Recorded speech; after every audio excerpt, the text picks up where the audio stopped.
Amanda's POV. After Romano told me everything, he fell asleep. Bumangon na ako at kumuha ng t-shirt nito sa kanyang closet at isinuot iyon. It was really a mistake coming here without meeting him personally first as Amanda. Masyado ako nagpadalos-dalos sa aking mga naisip. I never thought that this plan would end up hurting me. Hindi ko pa man nasasabi kay Romano ang totoo, ay nanginginig na ako sa takot. He was hurt since then. He lost his beloved brother. Ang taong unang naniwala kay Romano at hindi umalis sa tabi nito. He suffered so much, and until now, the pain of the past still haunts him. Humiga ako muli sa tabi ni Romano. Wala na akong magagawa kahit magsisi ako ng ilang beses dahil sa ginawa kong ito. I am here now. I'm sorry, Romano. Dumukwang ako at hinagkan ito sa noo. Maya-maya pa ay lumabas na ako sa silid nito at mabilis na pumunta sa aking kwarto. Kinuha ko ang cellphone sa drawer at nakita ko na merong 2 mensahe doon. Alam kong hindi ito ang numero ni Romano at ni Manang. I will come back next week. Don't finish your 2 months in my brother's house, Amanda. Huwag mo nang patagalin ang panluloko mo sa kanya. Siguro naman, sapat na ang 1 linggo para mas makapag-isip ka. Luther, paano nito nalaman ang numero ko? Nagulat na lang ako nang biglang mag-ring ang cellphone ko. Nakita ko na iyon ang numero na nagmensahe sa akin. Mabilis kong inilak ang pinto ng aking silid at tinungo ang aking banyo at doon ko sinagot ang tawag ni Luther. Hello? How are you? Are you awake now, Amanda? Napapikit ako ng mariin nang marinig ang sinabi nito. Of course, Luther has ways. Tiyak na alam nito na may nangyari sa amin ng kapatid nito. Hindi na kailangan pa magsalita para malaman ni Luther ang naganap kanina. Oo, ano bang dahilan ng pagtawag mo? Ani ako rito. I was just thinking if you saw my messages. Chinek ko lang rin kung gising ka na at maaaring makausap. I was looking at myself in the full-length mirror on my bathroom. Namumula ang aking hinaharap dahil sa mga hagkan ni Romano. Pati na ang aking mga braso ay may kagat rin nito. Amanda, are you listening? Napapitlag ako nang muling marinig ang boses ni Luther. Munti ko nang makalimutan na kausap ko siya dahil sa nakita kong mga marka ng hagkan ni Romano sa aking buong katawan. Narito pa ako. What do you want to talk about? Leave the house next week, Amanda. After knowing what happened in Romano's past, wala na rin sa aking isipan na manatili pa dito sa bahay nito ng 1 buwan. Hindi ko nahihintayin pa na hayaan niya akong makalabas. I don't want to stay here and fool him longer. Una pa lang, ay dapat nga hindi na. Tama si Luther. Pero dahil matigas ang ulo ko at dahil sa nararamdaman ko kay Romano, ay nanatili pa rin ako dito. Pero mali. Maling-mali talaga. You don't need to tell me twice, Luther. I will leave this house next week, like what you said. Aalis ako. Hindi ko na rin kaya na ipagpatuloy ang pananatili dito pagkatapos ng nalaman ko. My God, Amanda. He's a walking green flag. Anong nalaman mo? I'm sure that's big because you are... Taki is not Romano's real son, Luther. Anak ng kapatid ninyong pumanaw ni Alonzo sa Avedra. Ani ako rito. Sandaling katahimikan ang namayani sa pagitan naming dalawa. So, he told you? Yes. And why did you lie to me about Taki? Tanong ko sa kanya. Because I was testing your love, Amanda. I also wanted to see your reaction. Kung tatanggapin mo ang dahilan na may anak na si Romano. Bakit hindi? Romano will never change in my eyes. Even if he has a child. Mananatili siyang mabuti sa mga mata ko. After what I learned about his past, I proved that he's a great man. I know my brother, Amanda. Sa oras na malaman niya na niloko mo siya, ay matinding galit ni Romano ang haharapin mo. Huminga ako ng malalim. Alam ko yon. Sa pagbabalik ko bilang si Amanda, ay aayusin ko ang lahat. I will talk to Romano and explain everything. Alam ko na hindi magiging madali. Pero dahil kasalanan ko at pinasok ko ito, ay hindi ako susuko hanggat hindi ako napapatawad ni Romano. I am still hoping that he will forgive me, Luther. Ang pagmamahal niya sa akin ang pangahawakan ko. Do you really think that you can hold on his love? That he will forgive you because he loves you? May I remind you, Amanda, Hindi ikaw ang minahal ni Romano kung hindi ang kasambahay niyang si Mandy. My tears fell and my lips parted. Nanginig ang mga kamay ko sa narinig na sinabi ni Luther. Leave my brother house next week. I will help you. Kapag nakauwi ang mga magulang namin, ay magmemensahe ako kaagad sa iyo. Siguro sa makalawa. Basta, wait for my message. I will help you go home. Masyado na masakit ang pinagdadaanan ng kapatid ko. When I realized that he's really serious about you, I was scared. Masyado na nasaktan si Romano dahil sa nakaraan, Amanda. Huwag mo nang patagalin pa ang pagsasabi ng totoo. Natapos ang pag-uusap namin ni Luther sa pangako na tutuparin ko na ang sinabi ko na uuwi ako. Sasabihin ko na kay Romano ang totoo kapag nakaharap na niya ako bilang si Amanda. Kinabukasan ay bumangon ako sa nakagawiang oras. Naligo at nag-ayos kahit na masakit pa ang aking katawan. While looking at the mirror, I was thinking about what happened to Romano and I. After the final look at the mirror, I went down to prepare Romano's breakfast. Magandang umaga po, Manang. Magandang umaga rin, Mandy. Hindi na kita nakita kagabi. Ang sabi ni Saray, nagpapahinga ka na. Napangwi ako habang kumukuha ng tasa. Opo, nagpapahinga nga, Manang, kasi pinagod niya ako. Ibang klase rin si Romano sa kama. Hindi ko yun inaasahan. Napagod po, Manang, saka medyo hindi magandang pakiramdam ko. Sagot ko. Maya-maya ay nagtimpla ako ng gatas. Hindi mo tuloy nakitang umuwi si Sir Luther at ang anak ni Sir Romano. Nang marinig ko ang sinabi ng matanda, ay napatingin ako sa kanya. Alam niyo po ba na may anak si Sir? Tanong ko. Oo, alam ko, Mandy. Pero dahil wala naman dahilan para sabihin ko sa iyo ang tungkol kay Taki, ay nanahimik na lang ako. Kaya ko rin sinabi noong una na hindi lang katulong ang kailangan ni Sir dito sa bahay. Kailangan rin niya na mapagkakatiwalaan para mag-alaga kay Taki. Alam mo kasi, Mandy, ang mga katulong kasi na nag-a-apply dito noon ay hindi niya mapagkakatiwalaan. Kaya doon muna pinaalaga ni Sir sa kanyang mami si Taki. Kaya pala, natatandaan ko nga ang sinabing iyon ni Manang sa akin. Pero ngayon naman ay mukhang dito na ulit mananatili si Taki dahil sa iyo, Mandy. Narinig ko kay Sir Romano ang tungkol dyan. Sinabi nito kay Sir Luther na sa susunod na linggo ay maaari na ditong bumalik si Taki dahil nandito ka naman. Malaki na ang tiwala sa iyo ni Sir.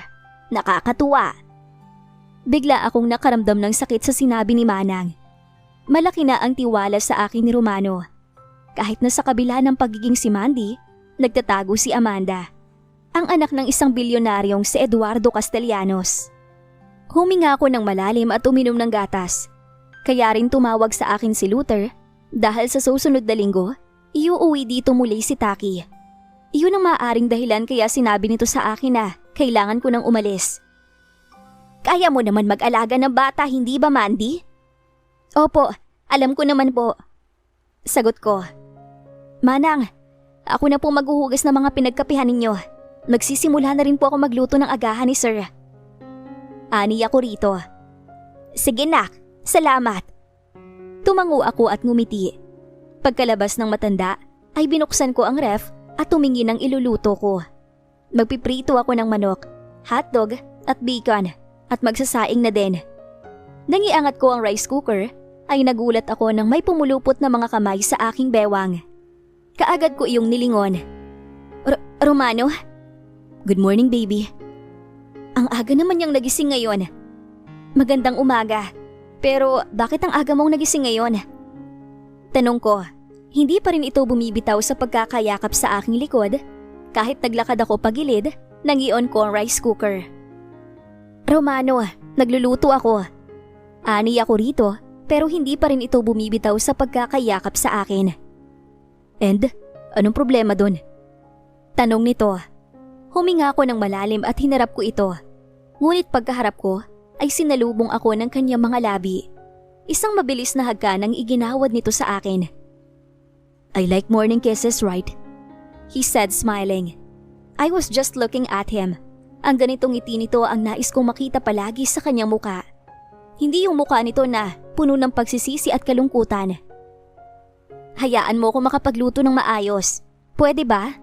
Saka baka mamaya pumasok dito sa kusina si Manang. Baka makita niya tayo. Ngunit kahit seryoso ang tingin na ibinibigay ko, ay parang walang talab iyon rito. Walang problema sa akin kahit makita pa tayo ni Manang o kahit ni Luther. My brother knows about us. Pinalo ko siya sa braso at naglakad ako papalapit sa island counter. Nakasunod pa rin ito sa akin. Nang kuhanin ko ang tela na nakapatong sa island counter, ay nagulat ako nang bigla na lang akong buhatin ni Romano. Ano ba? Ani ako rito at iniupo ako sa island counter habang ang mga kamay nito ay nasa magkabilang gilid ko. Bakit hindi mo sinabi sa akin na babalik ka na sa silid mo kagabi? Tanong nito. OMG, he was pouting. Bakit nagpapakyuto ngayon? Dapat bang sabihin ko? Tanong ko sa kanya. Sigurado ako, pulang-pula na ang mukha ko ngayon. Nakatingala sa akin si Romano habang bahagyang nakanguso ang mga labi nito na akala mo ay talagang nagtatampo. Pagkatapos mo kong gamitin ay aalis ka na lang ng ganun? Napaawang ang labi ko sa sinabi nito. Muli ko siyang pinalo sa kanyang balikat dahil doon. Ako pa talagang nananamantala? Halos ayaw mo nga akong bitawan. Napahinto ako sa pagsasalita nang abutin niya ang mga labi ko. Exactly baby, ayaw kitang bitawan tapos umalis ka na lang bigla. Don't do that again Mandy. If you are going to leave me, tell me okay? Huwag kang basta-basta umaalis dahil ikaw ang palaging hinahanap ng mga mata ko. Sa kabilang banda, may problema ka ba, Mandy? Mabilis kong nilingon si Manang. Nandito ako ngayon sa may gazebo at nagpapakain ng mga isda. Wala naman po. May kailangan po ba kayo sa akin? Napansin kong may hawak itong basket na may lamang mga prutas. Napasimangot ako. Mukhang alam ko na kung kanino yun ang galing. Hindi pa rin talaga tumitigil si Orange Girl. Mukhang kahit na sinabi ni Romano na may nagugustuhan na ito, ay magpapatuloy pa rin si Clarice. Kaso, sorry na lang siya. In love sa akin si Romano. Yun nga lang, maaaring magbago yon. At yun ang ikinakatakot ko. Sana lang ay kapag nalaman ni Romano ang totoo, ay wag niya akong kamuhian. Gagawin ko naman ang lahat para mapatawad niya ako. At alam kong hindi iyon magiging madali. Wala naman nak. Napansin ko lang kasi na parang ang lalim ng iniisip mo. O siya, papasok na ako sa loob at uhugasan ko itong mga prutas na galing kay Clarice. Tumango na lang ako. That woman, hindi kaya ito naniniwala sa sinabi ni Romano na may nagugustuhan na ito? Mukhang kailangan niya paharap-harapan makita para maniwala lang ito. Tumayo na ako at babalik na sana sa loob ng bahay nang may mahagip ang aking mga mata. Nagsalubong ang mga kilay ko nang makita kung sino ang papalapit sa akin. Anong ginagawa ng kumag na to dito? Amanda! Napalingon ako sa paligid nang tawagin ako ni Isaac sa aking pangalan. What are you doing here? Tanong ko sa kanya. Seryoso ang mukha ni Isaac habang nakatingin sa akin. You need to go home now, Amanda. Lumapit ako rito nang marinig ang sinabi nito. I will go home, Isaac. Next week, uuwi ako at… Go home now, Amanda. Your father is in the hospital. Tito Eduardo was rushed last night because of a heart attack. At alam mo bang dahilan? Nalaman ng daddy mo na wala ka sa Palawan. Your brothers are looking for you now. You were now reported missing. Natigilan ako. Dad? Si Dad nasa ospital? How is he? Sigaw ko. They were trying to contact you, Amanda. 2 linggo na pala at ang mga kapatid mo nagsabi sa akin. Tito Eduardo and Tita Nati was so worried of you. Saan mo ba kasi inilagay ang cellphone mo? Napapikit ako ng mariin nang marinig ang sinabi ni Isaac. Hindi ko dinala ang personal cellphone ko dahil tiwala naman ako na hindi ako tatawagan ng kahit na sino. Sinabi ko na rin kay Dad at Mom na ayaw kong maabala kaya't mahihirapan silang kontakin ako. I didn't know that this would happen. Ang kulit mo kasi, Amanda. Sinabi ko na sa'yo noong huling punta ko dito na umuwi ka na. Romano likes you already that time. Alam mo ba yun? Mabilis kong pinalis ang aking mga luha at dahan-dahang tumango sa sinabi ni Isaac. Hindi ko naman alam na magiging ganito kalala ang sitwasyon. Look what happened, Amanda. Magagalit sa'yo si Romano kapag nalaman niyang totoong pagkatao mo. At tingnan mong nangyari kay Tito Eduardo. Tinatake siya nang malaman na wala ka sa Palawan at hindi ka makita. Ang alam nilang lahat ay may nangyari na sa'yong masama. Nagkakagulo ang ating pamilya. Your brother sa suspect. Alam mo ba may nagtangka sa buhay ni Edison dahil sa problema sa kumpanya? They thought that person was the one who kidnapped you. What? Edison is my brother. Pangalawa ito sa aming magkakapatid. Sorry. I'm sorry, Isaac. Hindi ko alam na ganito ang mangyayari. It's too late to apologize. Hindi na rin maibabalik ang dati, Amanda. Alam mo ba kung anong maganda mong gawin ngayon? Umuwi ka na. Sumama ka na sa akin pauwi. Hindi ko masabi sa kanila kung nasan ka. Because I promise you to keep this a secret. Pero tama na, Amanda. Marami nang naaapektuhan itong ginawa mo. Biglang pumasok sa aking isipan ang nakangiting mukha ni Romano nang sabihin ito sa akin kanina na maaga itong uuwi. Oo, uuwi na ako. Uuwi ako, Isaac. Save my number. Tatawagan kita mamayang gabi. Sa convenience store malapit sa village mo ko sunduin. Nang makuha nito ang numero ko, ay tumangulang si Isaac sa akin at umalis na ito ng bahay. Ako naman ay naiwan doon sa gazebo habang umiiyak. Hindi ko inaasahan na magiging ganito kalala ang ginawa ko. I was so sure that my family will not look for me. Because I already told them that I need to be alone for 2 months. Pero nakalimutan ko. Dad will reach me out. My brothers would. Hindi ko rin alam na may pagtatangka sa buhay ni Edison. Nang makita kong 3:00 na, ay pumasok ako sa loob ng bahay. Thank God that there's no CCTV in the gazebo. Hindi makikita ni Romano na pumasok dito si Isaac. Mamaya ay kapag tinanong ito kung bakit nagpunta dito si Isaac, ay sasabihin ko na lang na hinahanap siya nito. For sure, the guard will report to Romano that Isaac went here. Huminga ako ng malalim at kumuha ako ng tubig sa ref. Nang ibabalik ko na sa ref ang lalagyanan ng tubig, ay naramdaman ko si Romano sa aking likod. Kaagad itong humagpo sa akin. I'm home. Ang aga mo naman. Sabi ko at hinarap ito. 3:00 pa lang. Maaga sa inaasahan. Nang makita ni Romano ang mukha ko, ay nagsalubong ang mga kilay nito. Hinawakan niyang pisngi ko at mas inilapit ang mukha nito sa akin. Did you cry? Bakit namumula mga mata mo?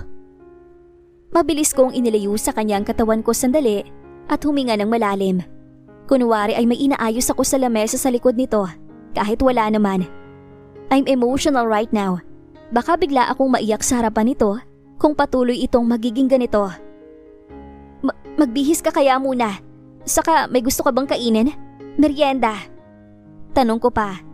Pero imbis na sumagot sa mga tanong ko, ay naramdaman ko ang mga kamay nito sa aking bewang.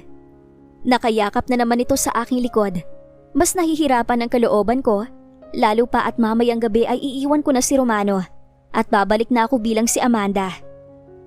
Ikaw, pwede bang ikaw ang merienda? Kaagad kong tinampal ang mga kamay nitong mahigpit na nakayakap sa bewang ko. Narinig ko muli ang malutong nitong tawa. Sana ipalagi lang siyang ganito kasaya. He deserves to be happy. Seryoso kasi ako, Romano. Sabi ko at humarap sa binata. Bakit? Seryoso rin naman ako. Masakit pa ba? Muli ko siyang pinalo. His smile was wide, and that made me realize that he's not kidding. Masyado ka ha? Sabi ko sa kanya at ngumiti. Inalis ko ang pagkakahawak nito sa akin at pagkatapos ay lumingon sa paligid. Baka magpunta dito si Manang at makita tayo. Umakyat ka na rin, magpalit ka na. Maghahanda ako ng merienda mo. Mabilis namang humagkan sa aking labi si Romano at lumayo. Prepare yourself then.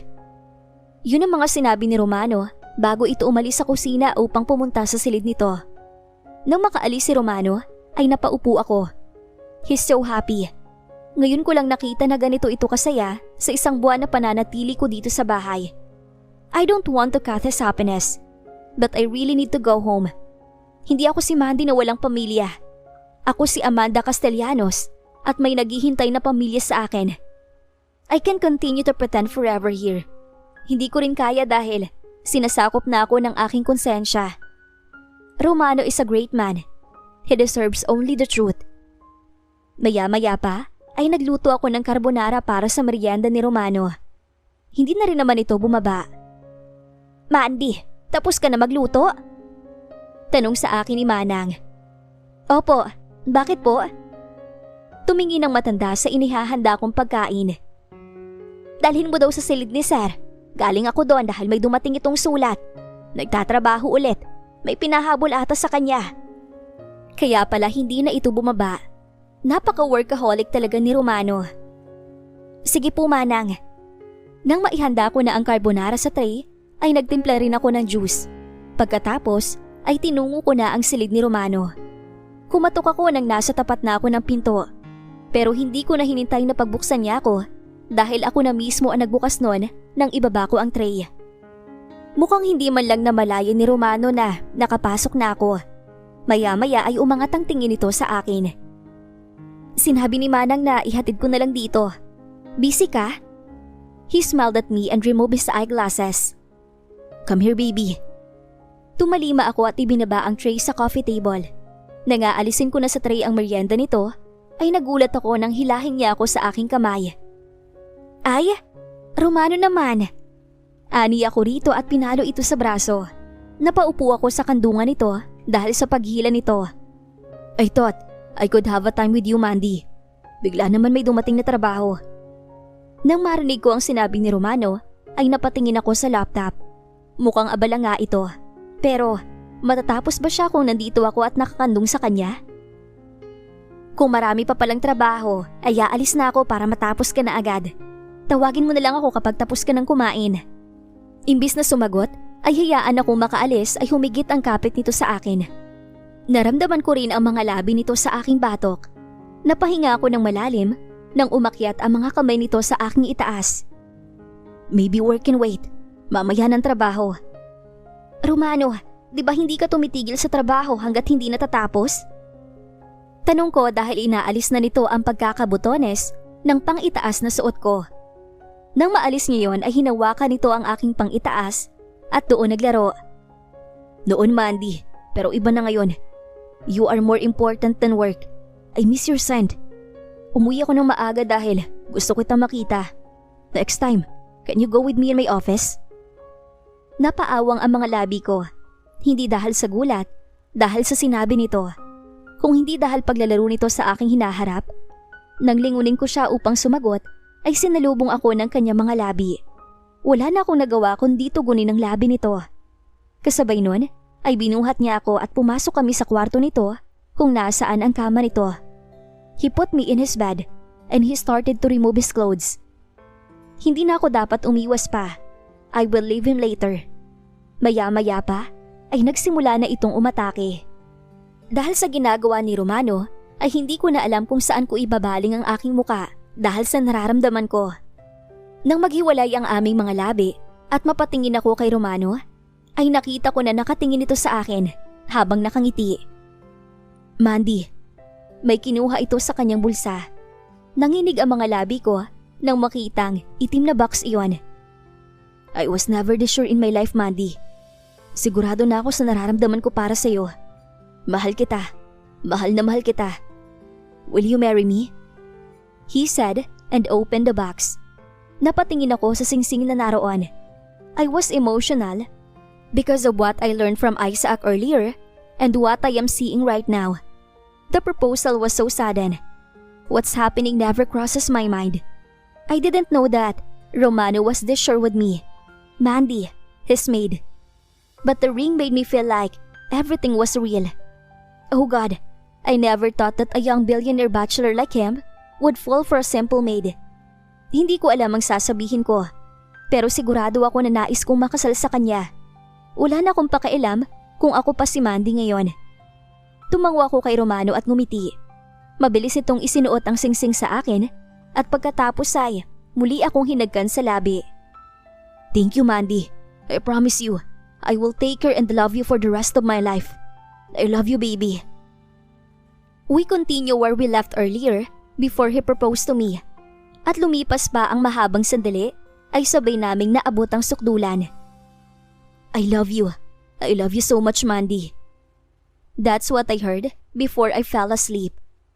Kinabukasan, nang magising ako ay may suot na akong puting polo. Nakasuot na rin ang aking pang-ibaba, ngunit wala akong suot na pang-itaas. Nang lingunin ko ang aking katabi ay napangiti ako. Hinawi ko ang buhok ni Romano pa itaas at hinagkan ko ng mariin ang labi nito. Mukhang malalim na ang tulog ni Romano. Unti-unti akong bumangon. Nangaayusin ko na ang kumot ay napatingin ako sa aking daliri. Nakita ko ang singsing na isinuot nito sa akin kanina. Babalik ako, Romano.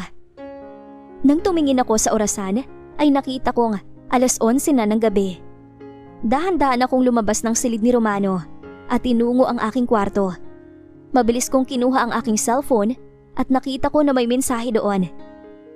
"This is Isaac, Amanda. Tell me what time. Nandito lang ako sa city, malapit sa bahay ni Rome." Bago ako pumasok sa banyo upang maligo ay nagmensahe ako kay Isaac na hintayin niya ako sa convenience store ng 12:00. Pagkasend ko nun ay naligo ako at nag-ayos ng aking sarili. Wala na akong balak na magdala pa ng mga gamit dahil magdududa ang mga guards sa labas. Nang makapag-ayos na ako ay tinungo ko na ang labas. Sa likod ako dumaan. Nang nasa gate na ako ay kaagad kong nakita ang 2 guard. "Saan ka pupunta, Mandy?" Tanong sa akin ng isang guard. "Ay, dyan lang kuya. Bibili lang ng ice cream. Bigla kasi ay gusto ko ng ice cream. Balik rin ako agad." Sabi ko. Tumango sa akin si kuyang guard at pinalabas ako. Nang malapit na ako sa guardhouse ay bigla akong napahinto. Sa pagkakataong ito ay totoong iniwan ko si Romano. Paano na lang pag nagising na ito? Pag nalaman niyang wala na ako sa kahit saang sulok ng bahay nito. Ang sakit. Pero sandali lang to. Babalik ako at magpapaliwanag. "What took you so long, Amanda? Dapat 10:00 sana." Iyon ang bungad sa akin ni Isaac nang pumasok ako sa kotse nito. "Let's just go home, Isaac. Pagod ako. Not physically, but emotionally tired." Hindi pa man namin nalilisan ng Tagaytay, ay nais ko nang bumalik sa mga bisig ni Romano. "I'm sorry, baby. Babalik ako. Babalikan kita, Romano." Sa kabilang banda, bago ako umalis ay sinigurado ko na wala na ang mga mensahe ni Luther at ni Isaac sa cellphone na ginamit ko. "Kamusta si Daddy, Isaac?" Tanong ko rito. "Mabuti na, naiuwi na siya sa bahay ninyo kaagad at doon na lang tinitingnan ng doktor.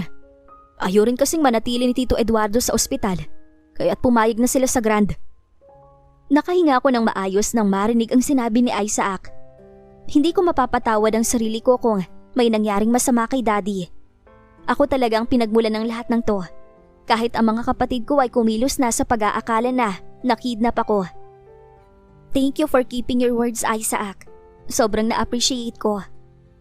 Malaki ang utang na loob ko rito dahil sa pagtago niya ng sekreto ko. Siguro kung loko lang talaga itong pinsan ko ay isusumbong na ako nito kay Romano o kaya sa mga magulang ko. Tumingin ito sandali sa akin. "Kilala mo ko, may isang salita ako. Pero mali talagang ginawa mo, Amanda. Gusto ko man sabihin ng totoo sa mga magulang mo, lalo sa mga kuya mo, ay pinigilan ko lang ang sarili ko. Dahil alam ko naman na okay ka. Ang ginawa ko na lang ay pinuntahan ka upang ipaalam sa iyo nangyari. Pero paano mo sinabi kay Rom na aalis ka na? Naisip ko nga na siguradong hindi yun papayag, tapos ganoong oras ka pa lumabas ng bahay." Hindi ko nilingon si Isaac. Nakatingin lang ako sa labas ng bintana ng sasakyan habang iniikot ko sa aking daliri ang singsing na ibinigay ni Romano sa akin. How?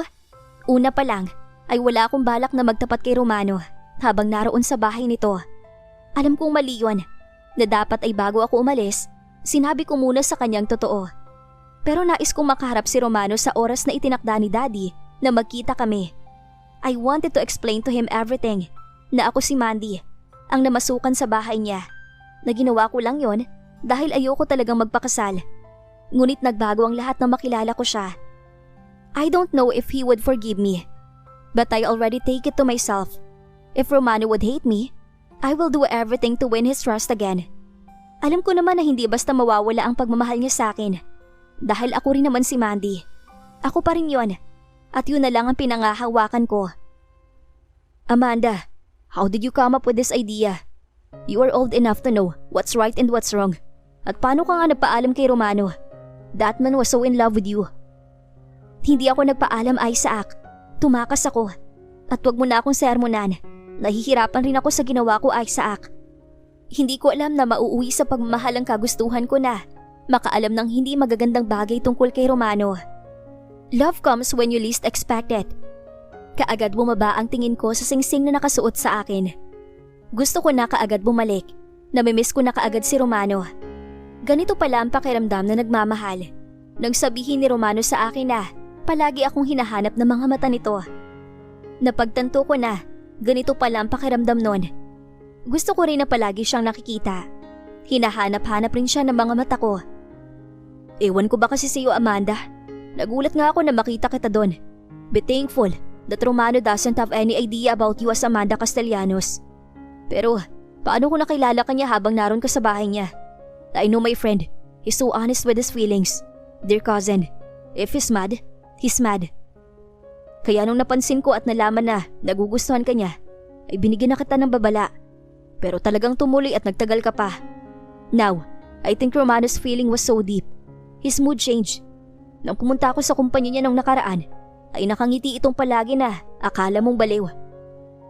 Mabilis kong nilingon si Isaac at sinamaan ito ng tingin. At alam na alam ko ang dahilan ng Amanda. Hindi na ako nagsalita pa at muli kong ibinalik ang tingin sa labas ng bintana. Nang marating namin ang bahay ng mga magulang ko, ay tinakbo ko na ang gate. 2:30 na ng madaling araw. Tiyak na nagpapahinga na ang mga ito. Let me call Edison. I'm sure he's still awake. Sinabi niya kasi sa akin na dito siya muna magpapahinga sa bahay ng mga magulang niyo para mabantayan ang lagay ni Tito Eduardo. Pero bago pa man makatawag si Isaac, ay may lumapit na sa malaking gate ng bahay. Nakilala ko kaagad si Edison. Magkasalubong ang mga kilay nito nang lumapit at pagbuksan kami. Isaac, sinong kasama mo? What the? Is that you, Amanda? Kaagad akong yumakap kay Edison na makita ito. Hindi ko na rin napigilan ang mga luha na kumawala sa aking mata. I'm sorry, kuya. I'm sorry kung pinag-alala ko kayong lahat. Humiwalay sa akin si Edison at hinawakan na magkabilang pisngi ko. Pinakatitigan niya ako at nakita kong nangilid rin ang mga luha nito. Bunso, goodness, I thought something bad happened to you. Mabuti na lang at ligtas ka. Matutuwa dito sina Mami at Daddy. Wait, tatawagan ko sina Ellie at Ezekiel para masabi sa kanila na narito ka na. Ani to sa akin. I really made them worried. Ang bigat lang sa damdamin.